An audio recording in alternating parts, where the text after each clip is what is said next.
All right. Well, are we ready? You want to go ahead and start, Ian? Let's do this. All right.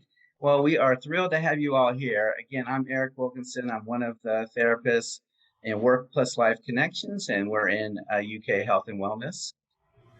Introduce yourself. And I'm Ann Bassoni. I am also a therapist for the Work Plus Life Connections program.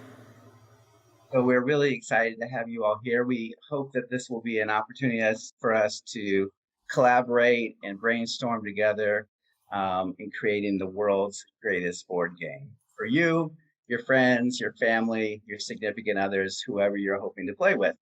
World's greatest. The world's greatest, but no pressure, right? None.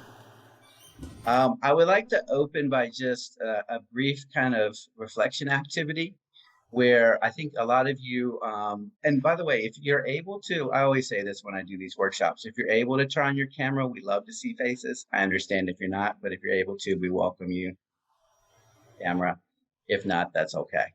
I would like to start with just an opening reflection activity. And so what I would like for you to do is to either kind of just lower your gaze or if you feel comfortable closing your eyes. And I want you to see if you can imagine your 7-year-old self, 7-year-old version of you, and see if you can bring to your mind like your little body, maybe where you were going to school when you're 7 years old, thinking about who were your friends when you were 7. See if you can really connect to what it was like to be 7 years old. And now take a moment and think if there were any favorite toys that you had when you were 7. So you might have been in first or second grade. Think if you had any favorite toys around that age. And also think about when you were 7 and it was either the summertime or after school, what kind of games you like to play. There might be games outdoors. It might be board games. It might be playing using your imagination. It might be video games. Imagine your 7-year-old self and connect to like your favorite toys and your favorite games. And then you can, if you have your eyes closed, you can open them back up. If you can, just if you feel comfortable, put in the chat some of your favorite games or some of your favorite toys when you were 7. And I will read some of those out loud.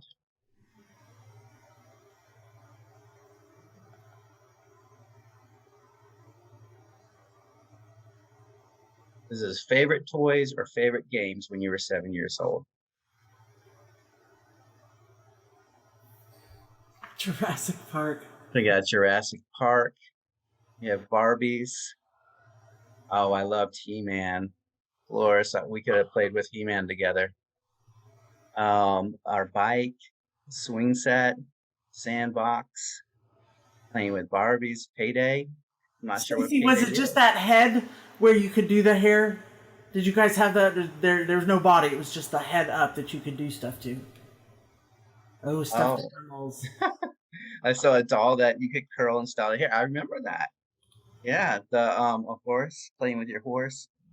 Pee-wee's Playhouse toys. Oh, I always wanted the Pee-wee's No. Playhouse. I had a friend that had that. Stuffed animals. Yes, it was a long time ago to remember. Yeah. What these are some wonderful games. Skip it. Remember that? I don't remember Skip It. I Let's think skip that's it. the one where you put that circle on your one leg and then you start spinning around and you hop over it. If I'm thinking right, I don't know. Gotcha. Payday was a board game.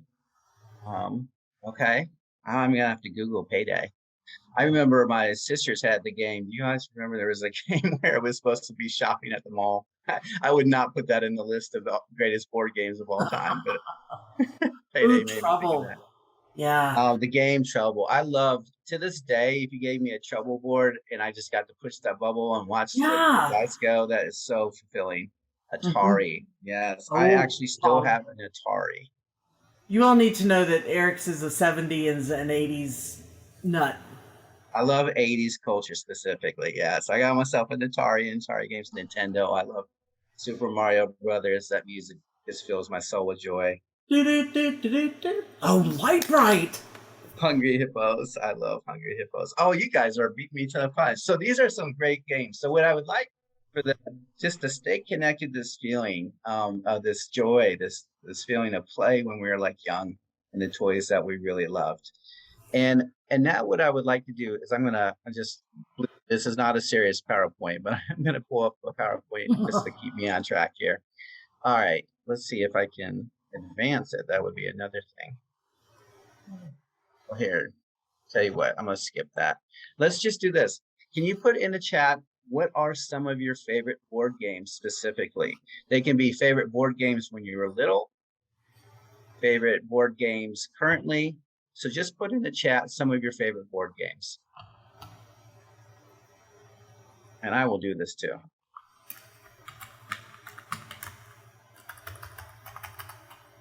We have Taboo. That's a good game. Pente. Ticket to Ride.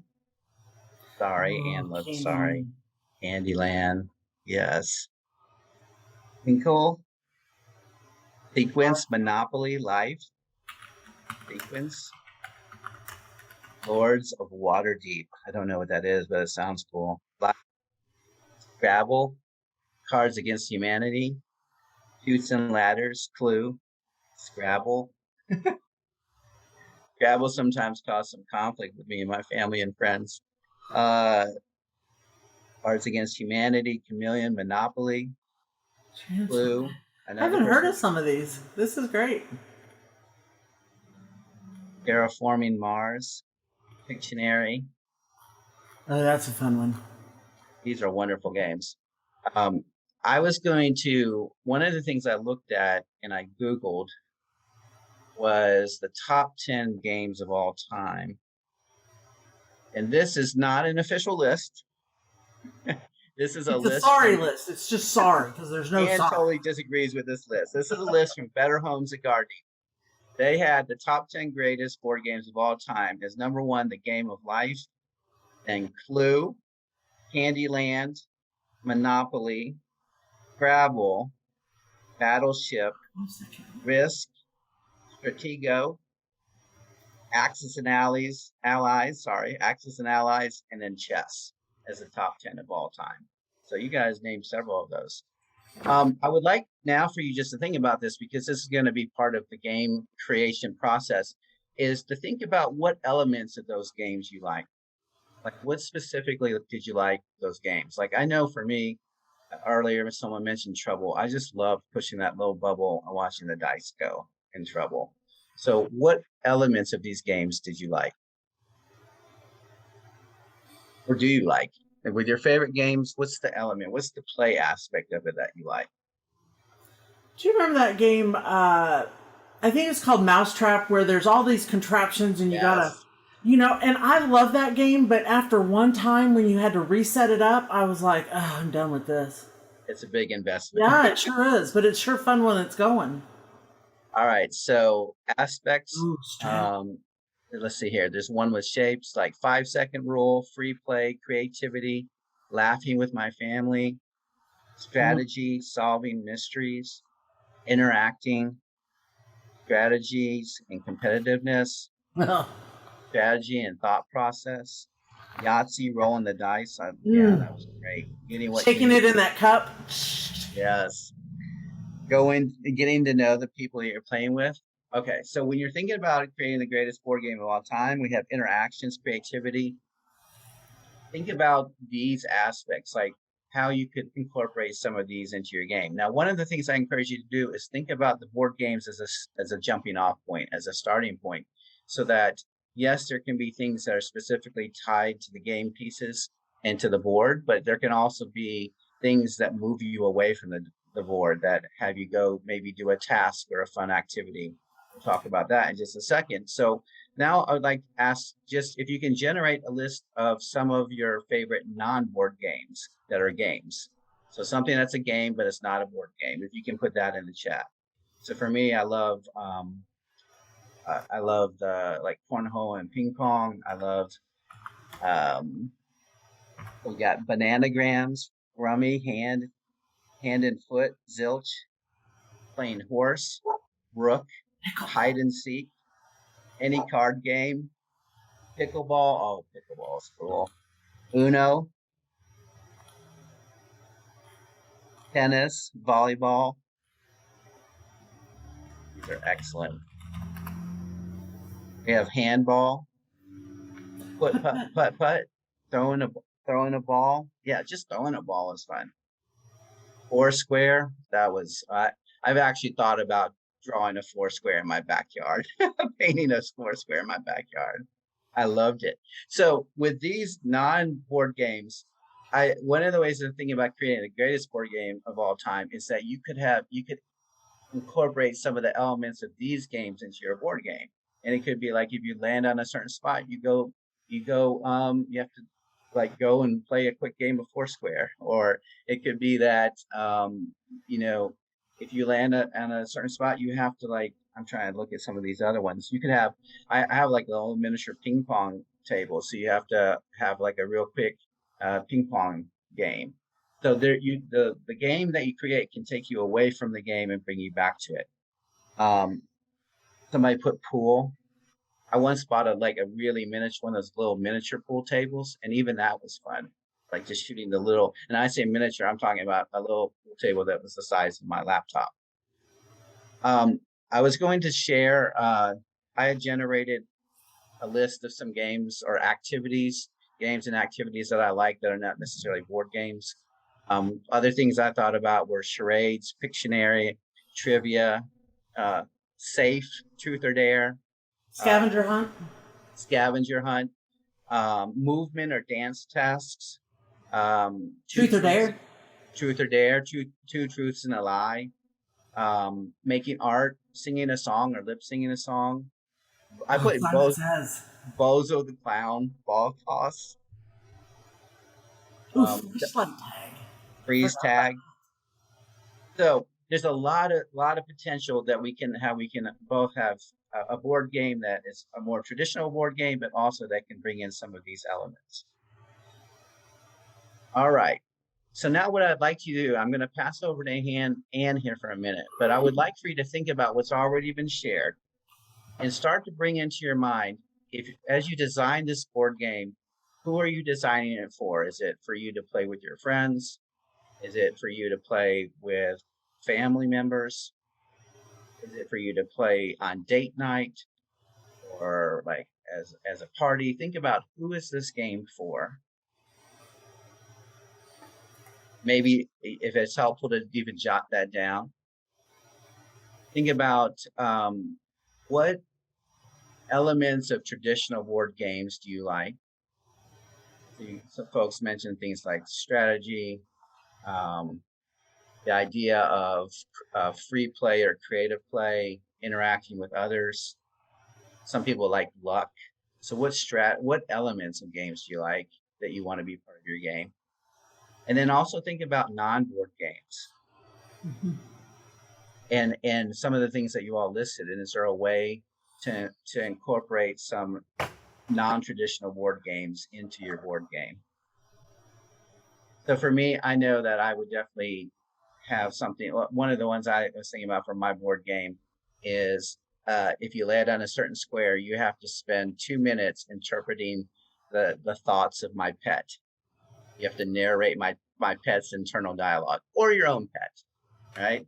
I went to Goodwill recently to look for materials for a board game. I thought if you landed on a certain square,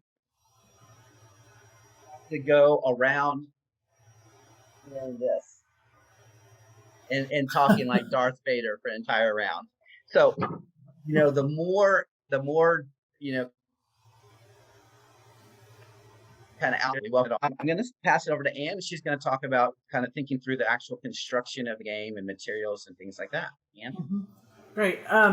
So, like Eric said, you want to think about who the audience is, who you're going to play with, and I really encourage those of you with kids to include them in it, because you never know what they're going to come up with. And it's also a learning experience, because they might say, oh, well, let's do this, and you try it and it doesn't work. So there's ways to kind of help them think things through and plan and things like that.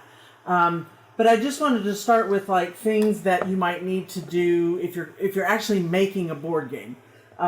You know, a X-Acto knife, kind of cutter. This is industrial cutter. Da da da. But you know, pliers, ink pens, glue stick. You know, of course, there's always the preschool toilet paper rolls. For some reason, I have a ton of them. I just do.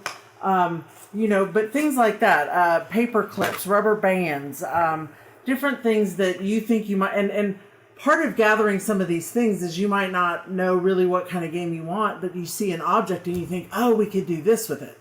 So you don't always have to have the idea before you go look for the object.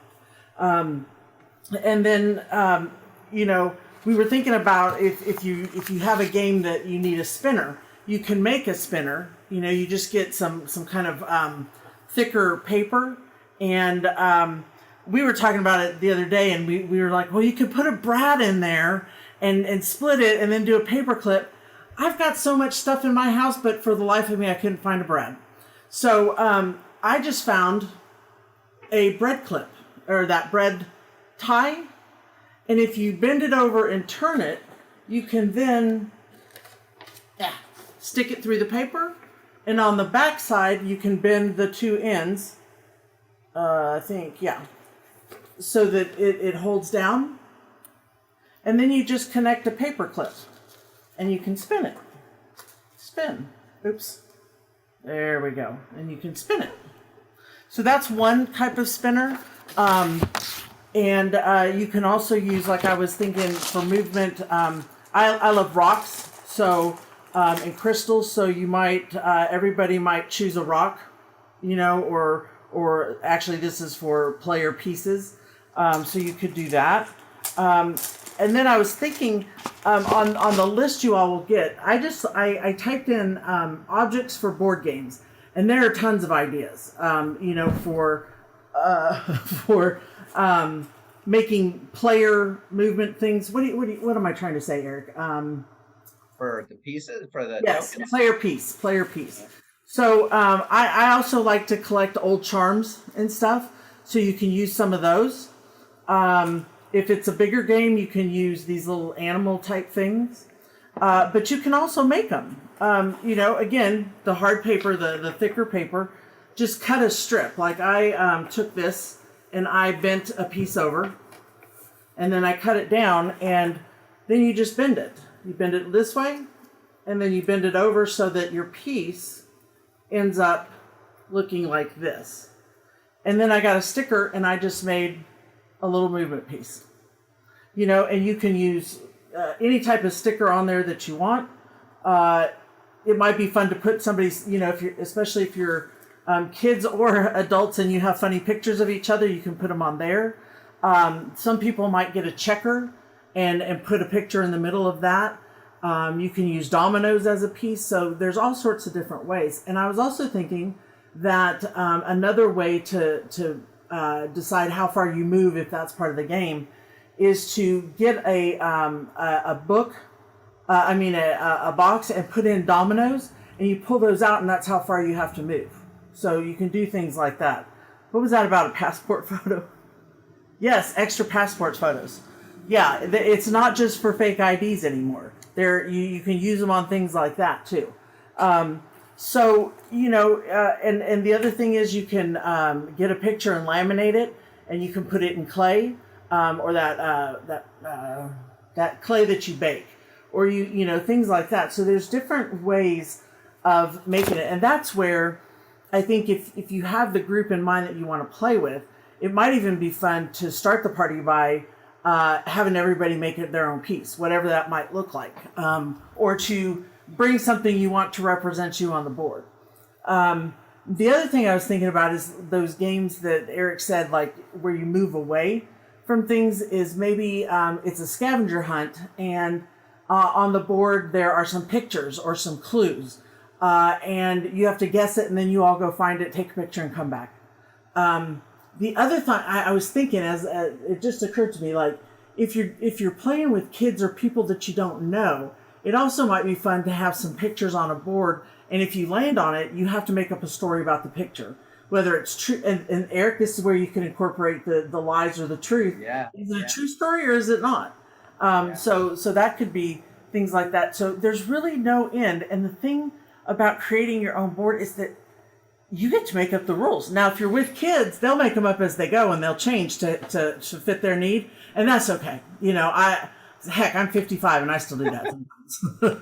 I was telling Eric that my friends and family will not play Monopoly with me because I'm competitive, but I don't like people to know that I'm competitive. So when I start to lose, I get really kind of pissy. So I'm not one for competitive games all the time. But yeah, you know, and I save boxes, like I save boxes that are thin. My mom would say I save them because I'm a hoarder. I save them because I think there's use for everything. You know, Amazon boxes that come, oops. And the great thing about Amazon boxes is that you can take them apart. See, this is where your industrial cutter comes through. And you slice the ends and you can turn them inside out. And you can use then the inside as a board, depending on what size you have. And it's a good excuse to order things. If you need a big board, order something big. And it comes and you have a big box. So, you know, you can use cups, you can use all sorts of different things. There's really no limit. And that's why I say, go looking through your house and think, oh, that would be fun for a game. Pizza boxes, yes. Pizza boxes work very well, especially ones that aren't used. And I was just going to share, I hopped over to Goodwill, and you can find things like this. Hopefully you can see it. Maybe you can't. I got the You see that, Ian? Sort of. Sort of. Okay. So there's a lot of just the idea of recycling board games, right? So I just bought one of these is a board game. The other one is actually a thing where you put stickers on a board, and just the idea of painting over them. And then all of a sudden you have a fresh, clean board that you can start with from scratch. Mm-hmm. But yeah, I love the idea because sometimes you go to Goodwill and places like that and there's a game, but there's not all the pieces. So you can use the pieces or you can use the board. And yeah, recycling I think is an excellent idea when you're deciding to do this. But there'll be a lot more ideas. And I also added on the sheet what kind of phrases to Google to find different ideas for things you might do. And I was thinking, if folks are willing to unmute themselves and maybe share like an initial idea that they have for their game, we would welcome just to hear what people are thinking about creating, or if you feel more comfortable putting it in the chat. But we have a couple minutes left. I'd be interested in hearing what kind of game you guys are thinking about creating, and that might give other people ideas. Plus, I just like to hear about cool games. So is there anybody that'd be willing to unmute themselves and share? And he's angling for an invite, so remember that. Right. If it's a party, you can shoot me an email.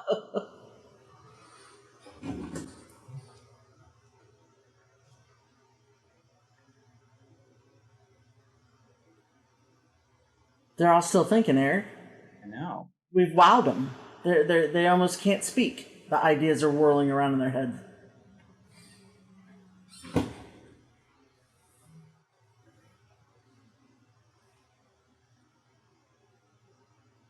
I'll share an idea that I had. Well, hopefully somebody else will share. And we do have one coming in. So let's go with this one.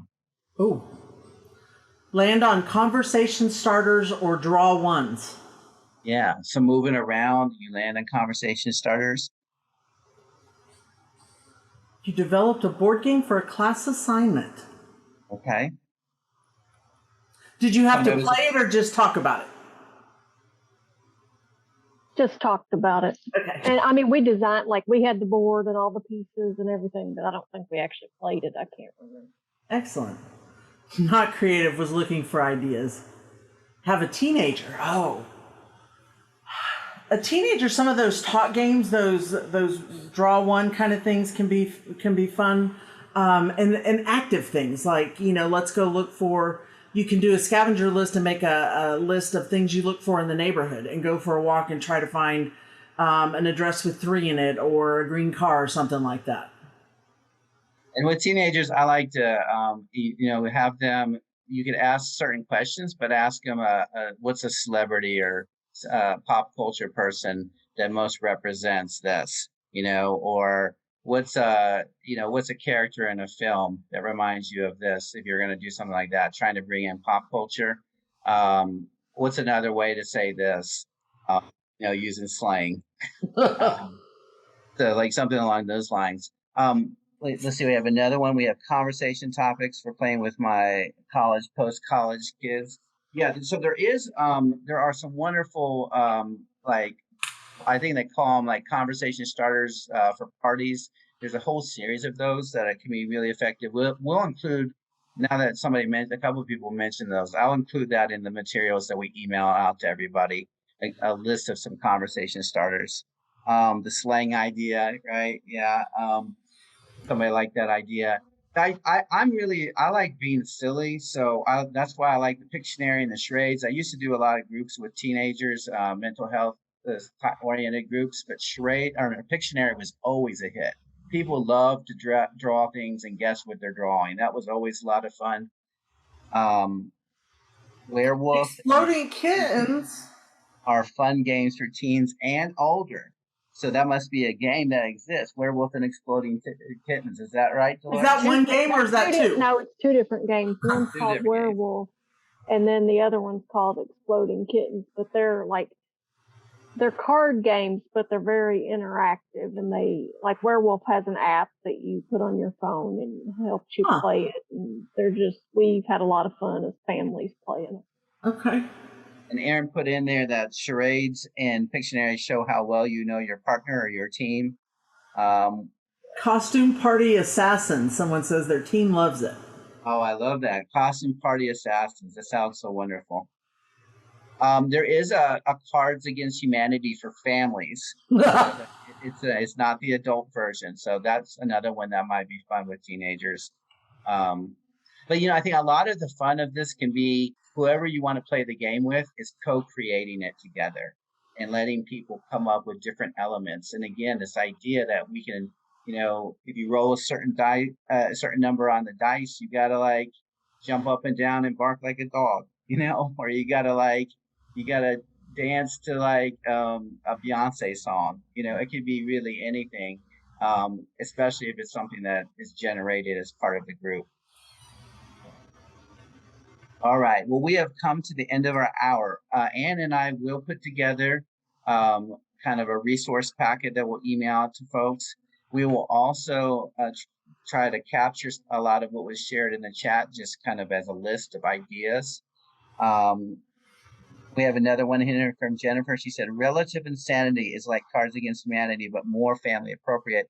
And it's by Jeff Foxworthy." So there you have an alternative. Thank you. And there's one called "What Do You Mean That You Play with Smartphones?" All right.